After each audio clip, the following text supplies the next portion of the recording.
Hola a todos y bienvenidos a un nuevo tutorial de Código Mentor. El día de hoy hablaremos de la clase File. Esta clase nos proporciona información acerca de aquellos documentos, archivos o carpetas que se encuentran almacenados en nuestras computadoras. Entonces, vamos a crear un programa para de esa manera verificar si un determinado documento se encuentra o no en nuestras computadoras. Para ello vamos a hacer lo siguiente. Vamos a utilizar a la clase File escribiendo la palabra import espacio seguido de la palabra java.io y el nombre de la clase, el cual es File. Luego dentro del método main vamos a crear a una instancia, es decir, a un objeto de la clase File. Entonces escribimos el nombre de la clase y el objeto se va a llamar x igual la palabra new y escribimos una vez más el nombre de la clase.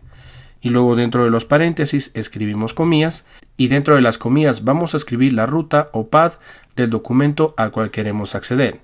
Entonces, para aquellos que están utilizando Windows vamos a hacer lo siguiente. Dentro del disco C vamos a crear a un folder o carpeta y lo vamos a llamar folder. Y dentro de esta carpeta vamos a crear a un documento y lo vamos a llamar prueba.txt. Entonces, dentro de las comillas escribimos a una C mayúscula seguido de 2 puntos. Luego escribimos a 2 diagonales invertidas y escribimos el nombre de la carpeta que hemos creado, es decir, folder. Luego escribimos una vez más a 2 diagonales invertidas seguido del documento al cual queremos acceder, es decir, prueba.txt. Una vez más, para aquellos que están utilizando Windows necesitan utilizar a 2 diagonales invertidas como pueden ver aquí. Entonces, para aquellos que están utilizando a una Mac vamos a hacer lo siguiente. Debajo vamos a crear a una instancia de la clase File y lo vamos a llamar x, la palabra new y el nombre de la clase. Y dentro del paréntesis escribimos comillas y dentro de las comillas vamos a escribir la ruta del documento al cual queremos acceder. Como pueden ver, yo he creado a un documento que se encuentra dentro de documentos. Luego le voy a hacer clic en donde dice workspace y he creado a una carpeta que se llama Henry. Y finalmente vamos a acceder al documento que se llama prueba.txt, el cual se encuentra dentro de la carpeta Henry. Entonces, ¿cómo encontrar la ruta de este documento? Es muy fácil. Hacemos clic derecho y luego hacemos clic en donde dice Get Info. Nos aparece esta ventana y nos vamos a la opción que dice Where. Y de esa manera podemos copiar la ruta de este documento. Entonces lo copiamos y lo pegamos dentro de las comillas. Y al final escribimos una diagonal y escribimos el nombre del documento al cual queremos acceder.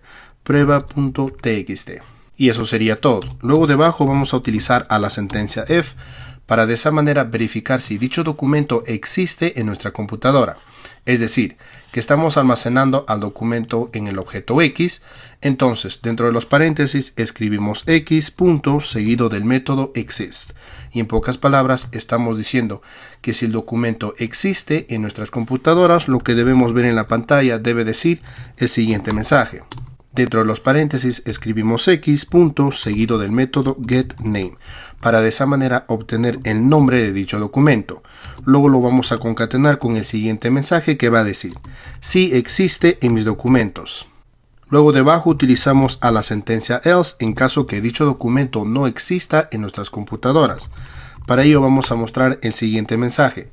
Dentro de los paréntesis escribimos x punto seguido del método getName para obtener el nombre de dicho documento y el mensaje que va a decir no existe en mis documentos. Veamos, lo guardamos, corremos el programa y podemos ver que dice prueba.txt sí existe en mis documentos, correcto, ya que dicho documento es válido, como pueden ver aquí. Ahora, supongamos cambiamos el nombre de dicho documento por el nombre docu.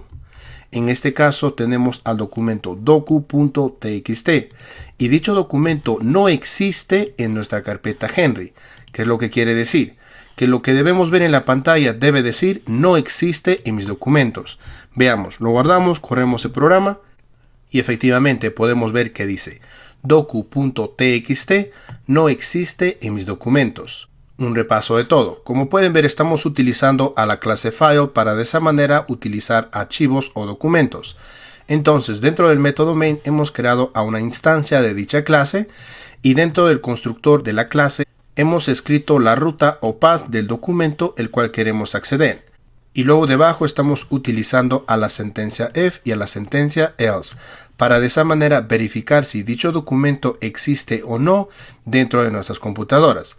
En caso que dicho documento exista, lo que debemos ver en la pantalla debe decir si existe en mis documentos. Y en caso que dicho documento no exista, lo que debemos ver en la pantalla debe decir no existe en mis documentos. Y es por ello que al compilar este programa podemos ver el mensaje que dice docu.txt no existe en mis documentos. Y de esa manera hemos aprendido a cómo utilizar la clase file para trabajar con documentos o archivos. Y eso sería todo por hoy. No olviden comentar y suscribirse a nuestro canal y nos vemos en el siguiente tutorial.